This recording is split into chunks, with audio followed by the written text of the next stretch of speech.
It's really a kind of self-analysis of the artistic process.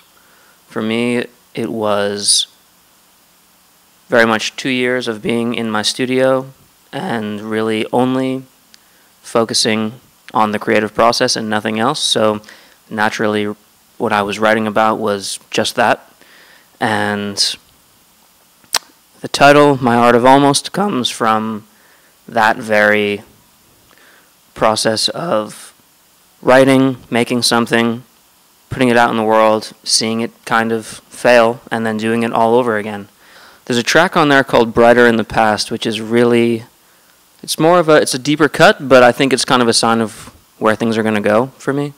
And it's more in the kind of arranged, Baroque kind of leaning in the world of Sufjan Stevens, Elliott Smith kind of stuff.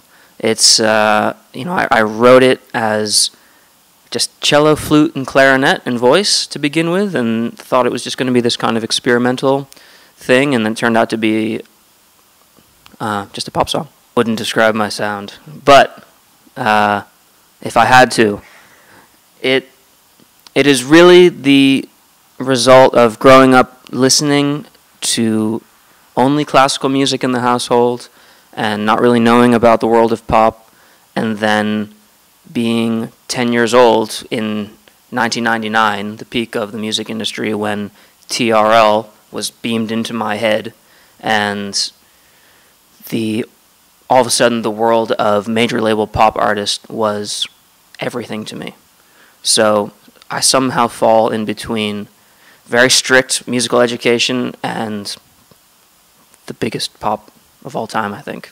Music from a very young age, really have never done anything else with my life. I've studied music I played violin when I was 3 years old, naturally got into guitar and composition as I went into college, and have played in bands and made records since I was like 13, 14 years old, and really have been doing that ever since.